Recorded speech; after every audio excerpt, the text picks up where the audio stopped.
Mangaram government UP സ്കൂളിലെ വായനാ മാസാചരണത്തിന്റെ ഉദ്ഘാടനം നാടൻ കലാ അക്കാദമി സ്കൂൾ ക്ലബ് ജില്ലാ കോർഡിനേറ്ററും നാടൻപാട്ട് കലാകാരനുമായ പ്രകാശ് വള്ളംകുളം നിർവഹിച്ചു.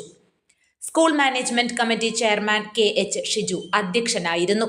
വിദ്യാരംഗം കലാസാഹിത്യവേദിയുടെ പ്രവർത്തനോദ്ഘാടനം പന്തളം നഗരസഭാ കൗൺസിലർ സുനിത വേണു നിർവഹിച്ചു. പ്രഥമ അധ്യാപിക ജിജി റാണി, വിദ്യാരംഗം കലാസാഹിത്യവേദി കൺവീനർ നിഷ S റഹ്മാൻ, വിഭു നാരായണൻ, ലക്ഷ്മി B ചന്ദ്രൻ, വീണ ഗോപിനാഥ്, B സുധീർ എന്നിവർ സംസാരിച്ചു. News bureau, Pandalam.